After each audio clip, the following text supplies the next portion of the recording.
بسم الله الرحمن الرحيم. الحمد لله رب العالمين. نحمده ونستعينه ونستغفره ونؤمن به ونتوكل عليه ونعوذ بالله من شرور أنفسنا ومن سيئات أعمالنا. من يهده الله فلا مضل له ومن يضلله فلا هادي له. أشهد أن لا إله إلا الله وأشهد أن محمدا عبده ورسوله.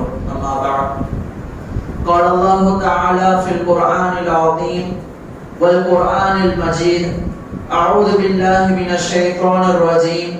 بسم الله الرحمن الرحيم. إن الله يغفر الذنوب جميعا. وقال نبينا رسول الله صلى الله عليه وسلم: وهو شهر أوله رحمة وأوسطه مغفرة وآخره عتق من النار. صدق الله العظيم وصدق رسول الله صلى الله عليه وسلم. அளவற்ற அருளாளனும் நிகரில்லா பேரன்புடையவனும் ஆகிய எல்லாம் வல்ல அல்லாஹ்வின் திருப்பெயரால் ஆரம்பம் செய்கின்றேன். அல்லாஹ்வின் சாந்தியும் சமாதானமும் நம் உயிரினும் மேலான கண்மணி நாயகம் உத்தம நபிநாதர் முத்து முஹம்மது ரசூலுல்லாஹி ஸல்லல்லாஹு அலைஹி வஸல்லம் அவர்களின் மீதும் அவர்களின் குடும்பத்தார்களின் மீதும் அவர்களின் அடிச்சுவற்றை அடிப்பில்லாமல் அப்படியே பின்பற்றி வாழ்ந்த உத்தம சத்திய சஹாபாக்கள், தாபிஈன்கள், தபா தாபிஈன்கள், நாதாக்கள், சுஹதாக்கள், குறிப்பாக நம் அனைவர்களின் மீதும் அந்த வல்லோர் அல்லாஹ்வின் சாந்தியும் சமாதானமும் என்றென்றும் நின்று நிலவட்டுமாக. ஆமீன். அஸ்ஸலாமு அலைக்கும் வரஹ்மத்துல்லாஹி வபரகாத்துஹு. கண்ணியத்திற்குரிய அல்லாஹ்வின் நல்லடியார்களே, புனிதமிக்க ரமலான் மாதத்தினுடைய இரண்டாவது பத்திலே நாம் எல்லாம் இந்த ஜும்ஆவினுடைய தினத்தில் அமர்ந்திருக்கிறோம். நூறுன் அலா நூர் என்று சொல்வது போல ரமலானுடைய மாதத்தில் அந்த ஒளிமிக்கமான சிறப்புக்கு பொருந்திய இந்த ரமலான் மாதத்தில் அதே போன்று சிறப்புக்குரிய இந்த ஜும்ஆவினுடைய வேளையில் நாம் எல்லாம் இங்கு இருக்கிறோம். அல்ஹம்துலில்லாஹ், அல்லாஹ்வுக்கே புகழ் அனைத்தும். இந்த இரண்டாவது பத்து பிரத்யேகமாக சொல்லப்படும் அனல் பெருமானார் ரசூலுல்லாஹி ஸல்லல்லாஹு அலைஹி வஸல்லம் அவர்கள் சொல்லி காட்டுகிறார்கள். ஹதீஸிலே வருகிறது: வஹுவ ஷஹருன் அவ்வலஹு ரஹ்மத்துன் வ அவ்ஸதுஹு மக்ஃபிரத்துன் வ ஆகிருஹு இத்குன் மினன் நார்.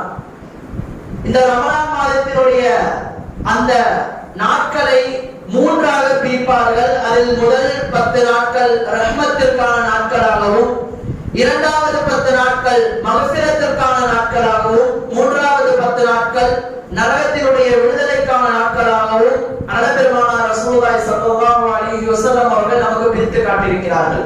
அப்படிப்பட்ட முதல் 10 ரஹ்மத்தினுடைய நாட்களை நாம் கடந்து விட்டோம். முதல் 10 ரஹ்மத்தினுடைய நாட்களை நாம் கடந்து இரண்டாவது 10 மக்ஃபிரத்தினுடைய நாட்களை நாம் அடைந்திருக்கிறோம்.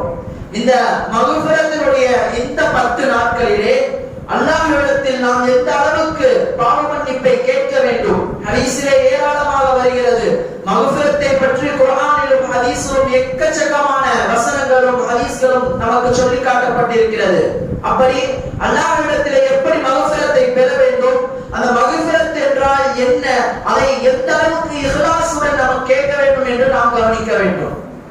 மக்ஃபிரத் என்று சொன்னாலே பாவ மன்னிப்பு.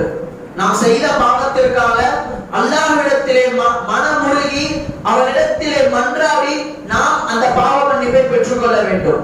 அதனால தான் இந்த ரமலான் மாதம் பிரத்யேகமாக மக்ஃபிரத்திற்காக கொடுக்கப்பட்ட ஒரு மாதமாக இருக்கிறது. கடந்த காலத்தில் நாம் செய்த பாவங்கள் அனைத்தையும் இந்த ரமலான் மாதத்திலே அல்லாஹ்விடத்தில் மன்றாடி நாம் பாவ மன்னிப்பை பெற வேண்டும். இதற்கு அல்லாஹ்வின் நல்லடியார்களே, இயற்கையாகவே மனிதர்கள் அனைவரும் பாவம் செய்யக்கூடியவர்கள் தான்.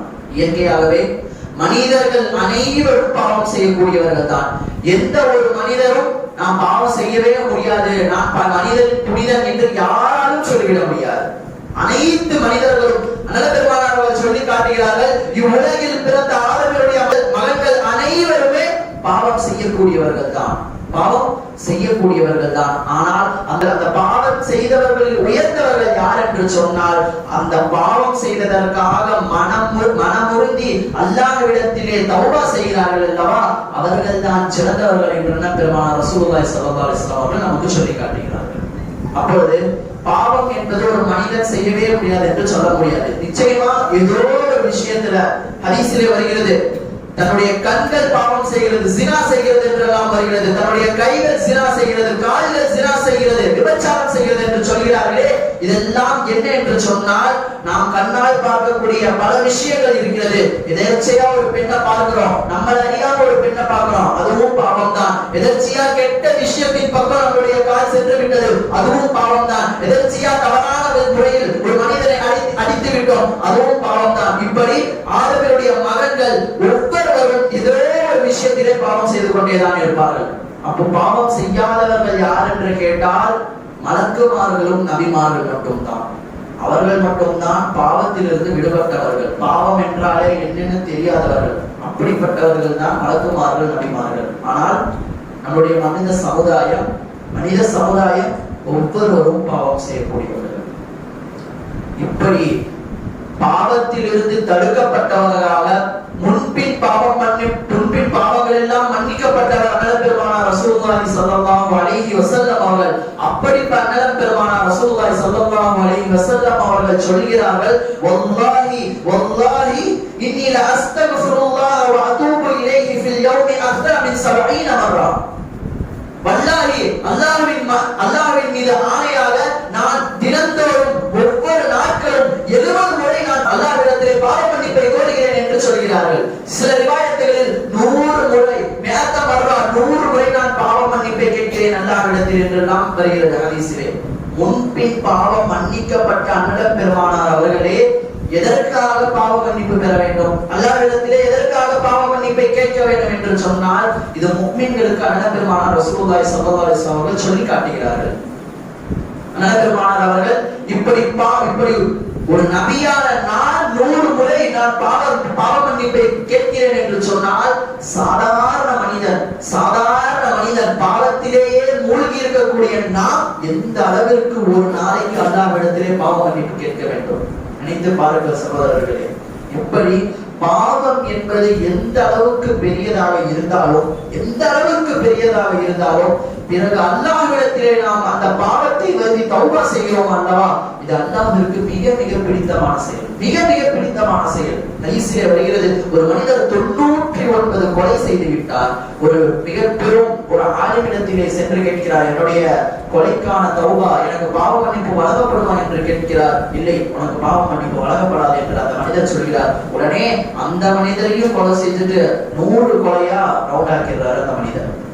பிறகு இன்னொரு மனிதரிடத்திலே, இன்னொரு ஆலிமிடத்திலே சென்று, என்னுடைய இந்த 100 பாவங்களுக்கு 100 கொலைகளுக்கு எனக்கு பாவ மன்னிப்பு இருக்கிறதா என்று கேட்கிறார்.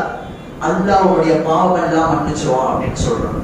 அதில் கூட இன்னொரு விஷயத்தை சொல்கிறார்கள், இந்த ஊரிலிருந்து ஹிஜ்ரத் செய்து வேறு ஊருக்கு நீங்கள் சென்றுவீர்கள் என்று சொல்கிறார்கள். அந்த மனிதர் இந்த ஊரில் இருந்து செல்கிறார், வேறு ஊரை நோக்கி செல்கிறார். போகும் வழியிலேயே மரணம் அவர்களை அடைந்து விடுகிறது.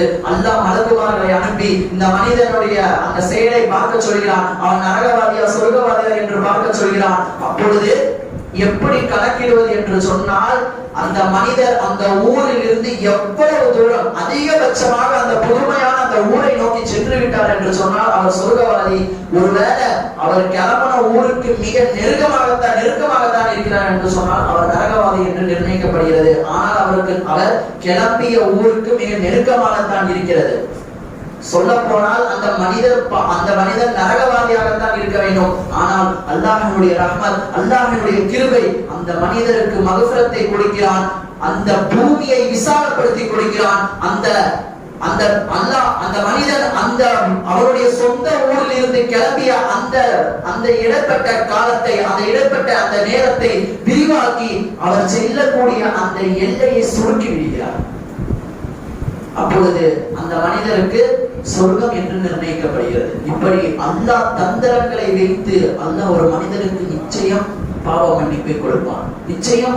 மனிதனுக்கு பாவ மன்னிப்பை கொடுப்பான். அண்ணல் பெருமானார் ரசூலுல்லாஹி ஸல்லல்லாஹு அலைஹி வஸல்லம் அவர்கள் நமக்கு சொல்லி காட்டுகிறார்கள், தொடர்படியா ஒரு மனிதர் பாவ மன்னிப்பு செய்தால், தொடர்படியா பாவ மன்னிப்பு என்ன சும்மா 10 தடவை அஸ்தக்ஃபிருல்லாஹ் சொன்னா மட்டும் போதாது.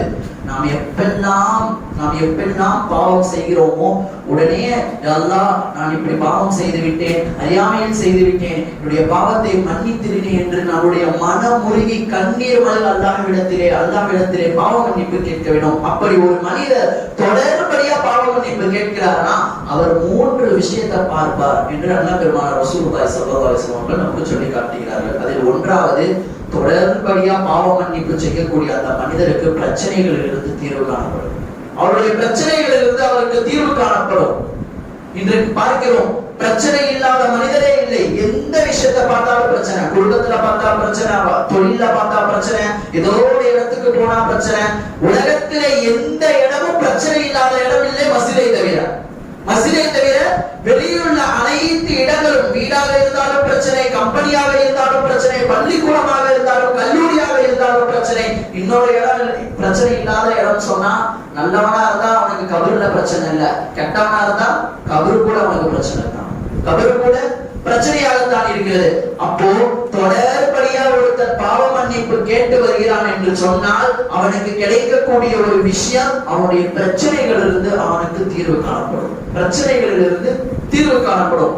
இரண்டாவதாக, அவனுடைய கவலைக்குள்ளான மருந்து கிடைக்கப்படும். அவனுடைய கவலையிலிருந்து விடுவிக்கப்படுவதற்கான மருந்து அந்த மனிதருக்கு கிடைக்கப்படும். கவலை இல்லாத மனிதன் ஒருவன் இருக்கிறான் என்று சொல்ல முடியுமா? காசு வந்தாலும் கவலை, காசு போனாலும் கவலை.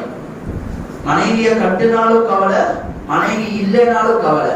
குடும்பம் பிள்ளைகளை பெற்றெடுத்தாலும் கவலை, பெற்றெடுக்கவில்லை என்றாலும் கவலை. இப்படி எந்த விஷயத்தை எடுத்தாலும் கவலை என்பது இல்லாத ஒரு மனிதனே இல்லை. எந்த விஷயத்தை பார்த்தாலும் கவலைப்பட்டு கொண்டே இருப்பார், ஏதோ ஒரு விஷயம். அப்போ இரண்டாவதாக அண்ணன் பெருமானார் நமக்கு சொல்லிக் கொடுக்கிற அந்த விஷயம், தொடர்படியா ஒருத்தர் பாவ மன்னிப்பு செய்யறாரா, கவலைக்கான மருந்து அவருக்கு கிடைக்கும். கவலைக்கான மருந்து கிடைக்கும். மூன்றாவதாக சொல்கிறார்கள், அந்த மனிதன் நினைத்து பார்க்க முடியாத அளவிற்கு ரிஸ்க் கொடுக்கப்படும். அல்லாஹ்வுடைய அருட்கொடை கொடுக்கப்படும். இன்று நாம் கேட்கக்கூடிய ஒவ்வொரு துஆக்களிலுமே, யா அல்லாஹ் எனக்கு ரிஸ்கை கொடுத்து விடு, யா அல்லாஹ் எனக்கு இதை கொடுத்து விடு, அதை கொடுத்து விடு என்றெல்லாம் நாம் கேட்கிறோம். இதற்கான அந்த வசனம், அந்த மந்திரம், நீங்கள் பாவ மன்னிப்பை கேட்டீர்கள் என்று சொன்னால் நீங்கள் எண்ணிடாத அளவுக்கு, நீங்கள் எண்ண முடியாத அளவுக்கு அல்லாஹ் உங்களுக்கு ரிஸ்கை கொடுத்து விடுவான். இப்படி இந்த பாவ மன்னிப்புங்கிற ஒரு விஷயத்துல அல்லாஹ் நமக்கு என்னென்ன விஷயங்கள் எல்லாம் கொடுக்குறான் பாருங்க. எதையும் நாம இதை வேணும் அதை வேணும் கேட்க வேண்டிய அவசியம் இல்லை. நீங்க செஞ்ச பாவத்துக்கு அல்லாஹ்விடத்துல பாவ மன்னிப்பு கேட்டீங்களா, அல்லாஹ் உங்களுடைய கல்புக்குள் நீங்கள் நினைக்கிறத எதெல்லாம் நினைக்கிறீர்களோ அதெல்லாம் அல்லாஹ் ஆட்டோமேட்டிக்கா கொடுத்துருவோம். அல்லாஹ் ஆட்டோமேட்டிக்கா கொடுத்துருவோம். அப்துல் ரஹ்மான் இப்னு அவுஃப் ரலியல்லாஹு அன்ஹு அவர்கள் மிகப்பெரிய செல்வந்தர். இன்றைய காலகட்டத்துல அவர்தான் அந்த காலகட்டத்துல டாப்பஸ்ட் பணக்காரர், உலக பணக்காரர் லிஸ்ட்ல வரக்கூடியவர் அப்துல் ரஹ்மான் இப்னு அவுஃப் ரலியல்லாஹு அவர்கள். இந்த அளவுக்கு சொன்னால் அவருக்கு 4 மனைவிமார்கள், அவர்களுக்கு 4 மனைவிமார்கள். ஒவ்வொரு மனைவிமார்களுக்கும் சொத்து பிரிக்கப்படும் பொழுது லட்சக்கணக்கில் கொடுக்கப்பட்டது. லட்சம் என்று சொன்னால் ரூபாயில் சொல்லவில்லை, தீனார் திர்ஹமிலே சொல்கிறேன். லட்சக்கணக்கான சொத்துகள் ஒவ்வொரு மனைவிக்கும் கொடுக்கப்பட்டது. அந்த அளவுக்கு மிக பெரும் செல்வந்தராக இருந்தார். இதே போன்று ஒரு ரமலான் மாதத்திலே இஃப்தாருடைய வேளையிலே துஆ செய்கிறார்கள், கண்ணீர் மல்க துஆ செய்கிறார்கள். எப்படி துஆ செய்கிறார்கள் என்று கேட்டால், யா அல்லாஹ் எனக்கு இவ்வளவு சொத்தை கொடுத்திருக்கியே, இந்த அளவுக்கு சொத்தை கொடுத்துட்டியே, இதுக்கு நான் எப்படி நாளை மறுமையில உனக்கு நான் பதில் சொல்லுவேன் என்று எல்லாம் அவர் கேட்டு அழுகிறார்கள் என்று சொன்னால், செல்வம் இருந்தும் பிரச்சனை தான், செல்வம் இல்லைனாலும் பிரச்சனை தான். பாருங்கள், இந்த அளவுக்கு மிக பெரும் இடத்தில் இருக்கக்கூடிய அப்துல் ரஹ்மான் இப்னு அவுஃப் ரலியல்லாஹு அவர்கள், அவர்களிடத்தில் இல்லாத செல்வமே இல்லை, அந்த அளவிற்கு கொட்டி கிடக்கிறது. அவர் அழுகிறார், அல்லாஹ்விடத்திலே கேட்கிறார், இவ்வளவு செல்வத்தை கொடுத்துட்ட, இதுக்கு நான் எப்படி நாளைக்கு பதில் சொல்லுவேன் அப்படி என்று கேட்கிறார். அதே போன்று ஒவ்வொரு பல சஹாபிகள், பல நபித்தோழர்கள், நாங்கள் செல்வந்தராக ஆக வேண்டும் என்றெல்லாம் மங்கள பெருமானார் இடத்திலே வந்து கேட்டார்கள். அப்பொழுது நீ இப்படியே இதுதான் உனக்கு நல்லது அப்படியும் சொல்லியிருக்கிறார்கள்.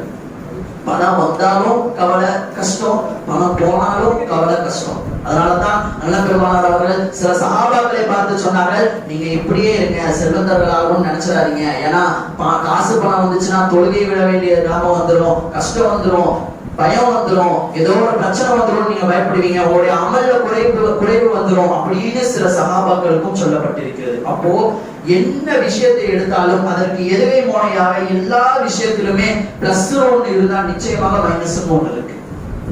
பாசிட்டிவான ஒரு விஷயம் நமக்கு தென்பட்டாலும் ஒவ்வொரு விஷயத்திலும் நெகட்டிவாகவும் நமக்கு சொல்லப்பட்டிருக்கிறது. அதனாலதான் இந்த இஸ்திக்ஃபாரின் மூலம், இந்த இஸ்திக்ஃபார் பாவ மன்னிப்பின் மூலம் நமக்கு இந்த விஷயங்கள் எல்லாம் நமக்கு கொடுக்கப்பட்டிருக்கிறது. பாவ மன்னிப்பு கொடுக்கப்படும், நம்முடைய கவலைகள் நீங்கப்படும், நம்மளுடைய தேவைகள் பூர்த்தி செய்யப்படும், எண்ணற்ற தேவைகளை அல்லாஹ் கொடுப்பான் என்றெல்லாம் ஹதீஸிலே வருகிறது. இப்படிப்பட்ட இந்த விஷயம் இந்த இஸ்திக்ஃபார் என்கின்ற வார்த்தையில் இருக்கிறது.